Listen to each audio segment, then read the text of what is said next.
क्या समझते हैं कि जो पिंडाल है वो भर पाएंगे आप? बहुत शुक्रिया पंजाब मीडिया का जो नेटवर्क है, आपकी टीम का बेहद शुक्रिया। आपने हमारी पूरी कवरेज की गिलगित बल्तिस्तान से आए हुए जो हमारे नोटेबल। पहले अपना नाम अपना और तारुफ। जमील, मैं हेल्थ एक्स हेल्थ मिनिस्टर हूँ गिलगित बल्तिस्तान का। तो यहाँ पे हम आए हैं कायद के इस्तकबाल के लिए। इंशाल्लाह हमारे मोहसिन पाकिस्तान जो है वो अभी तशरीफ लाएंगे और जो विजन देंगे हमें आगे के लिए, तो इंशाल्लाह उस पर अमल पैरा होकर पाकिस्तान को तरक्की की राह पे गामजन करेंगे।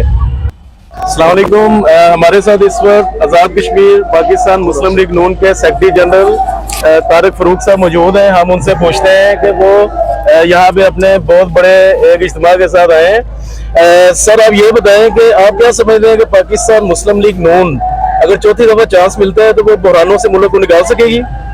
देखें, इस वक्त जो मुल्क के हालात हैं इनमें मियां नवाज शरीफ के अलावा और कोई लीडर नहीं है पूरे पाकिस्तान के अंदर और रियासत जम्मू कश्मीर के अंदर और जीपी के अंदर जो तमाम लोगों का, जिसे पूरी कौम का, जिनको एतमाद हासिल हो।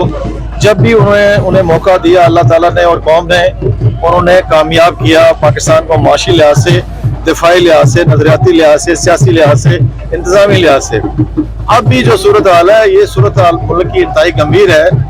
इन हालात में मियां नवाज शरीफ साहब का वापस आना और कौम के सामने अपने आप को क़यादत के लिए पेश करना, ये एक बहुत बड़ा चैलेंज है। और जब कौम पूरी साथ होगी तो पाकिस्तान के अवाम जब सारे साथ होंगे, और आज का जलसा जो है वो इस बात की गमाजी कर रहा है कि कौम जो है वो मियां नवाज शरीफ के साथ खड़ी हो चुकी है। इंशाअल्लाह पाकिस्तान जो है वो पहले की निस्बत जो है वो पूरी दुनिया में एक बावकार मुल्क बनेगा और पाकिस्तान की मैशत जो है वो बेहतर होगी और गरीब आवाम को फायदा पहुंचेगा जो इस वक्त महंगाई की चक्की में पिस रहे हैं। जी, बहुत शुक्रिया। एक और चीज पूछना चाह रहा हूँ कि 3 दफा हमारे मियां नवाज शरीफ साहब जो है उन्हें चांस मिले और IMF के कर्जे बहुत ज्यादा उनके दौर में भी थे। ये इमरान खान की गवर्नमेंट में ये बात चलती रही है कि वो बहुत ज्यादा कर्जे, यानी कर्ज अदा करने के लिए भी हमें कर्ज पकड़ना पड़ रहा है। तो आप इस बारे में क्या समझते हैं? मियां साहब इकोनॉमी को खास तौर पर किस तरह यानी कि हैंडल करेंगे? देखें, मियां साहब ने विजन दिया था CPEC का, और CPEC जो है वो एक गेम चेंजर था। उसको आगे इमरान खान साहब ने बंद किया और वो आलमी साजिश का हिस्सा बने।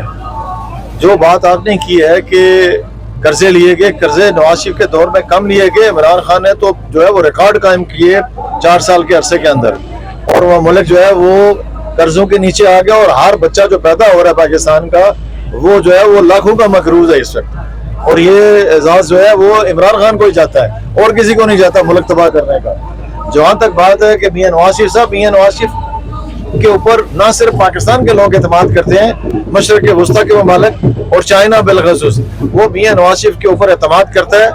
और जो आइंदा आने वाले हालात में, इन हालात में आलमी जो साजिशें हैं उनमें एक बात बड़ी क्लियर है कि मियां नवाज शरीफ अगर मौजूद होंगे तो माशी लिहाज से जो है वो लोग हम पे ट्रस्ट करेंगे और जो दीगर मुल्कों से कर्जे लिए गए उनकी भी वापसी मुमकिन होगी।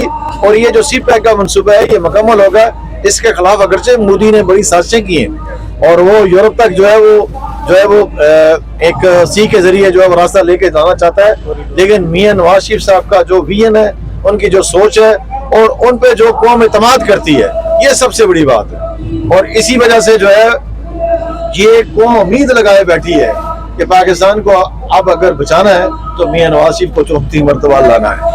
बहुत शुक्रिया, बहुत शुक्रिया। एक आखिरी सवाल आपसे कि मियां शहबाज शरीफ साहब की 16 माह की हुकूमत में जो रिकॉर्ड तोड़ महंगाई, बिलों में इजाफा, सब्सिडीज खत्म हुई, यानी कि वो क्या समझते हैं आपके पाकिस्तान मुस्लिम लीग नून के कारकुन वो काफी हद तक इससे नॉइड हुए हैं और बड़े दिल बर्दाश्त हैं, और आप समझते हैं कि स्ट्रेंथ में कोई कमी आई है पाकिस्तान मुस्लिम लीग नून के बोर्ड में? शहबाज शरीफ साहब ने और नवाज शरीफ साहब ने जो मखलूत हुकूमत में जाने का फैसला किया था, उस वक्त पाकिस्तान सिंक कर रहा था और पाकिस्तान इस हालत में जाने के लिए तैयार बैठा था कि वो डिफॉल्ट कर जाए और जो है वो मुल्क का भट्ठा जो है वो बैठ जाए। इन हालात में अपने आप को सियासी अपना जो कैपिटल है उसको कंप्रोमाइज करते हुए मुल्क को बचाने के लिए वो आए। उस वक्त हालात ऐसे नहीं थे और मियां शहबाज शरीफ साहब और उनकी दीगर टीम, जिसमें पीपल्स पार्टी थी, मौलाना फजल रहमान साहब थे और स्टेक होल्डर्स थे, इन सब की मौजूदगी में वो चीज जो माशी लिहाज से थी एक ठहराव लाया जा सकता था।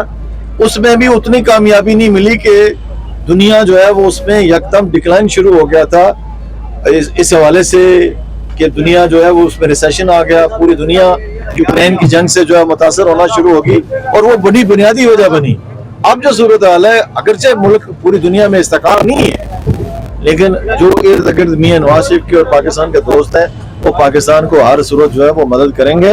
और मियां नवाज शरीफ साहब ने पहले भी साबित किया, एक होता किसी का रिकॉर्ड होता है, मियां नवाज शरीफ का रिकॉर्ड है कि उसने जब भी इक़्तिदार संभाला पाकिस्तान को तरक्की नसीब हुई। अच्छा मियां साहब किसी डील के नतीजे में वापस आ रहे हैं काइंडली, ये आवाम के साथ उन्होंने डील की है, पाकिस्तान के साथ उन्होंने डील की है, आप उसी पे गुजारा करें। बहुत शुक्रिया सर।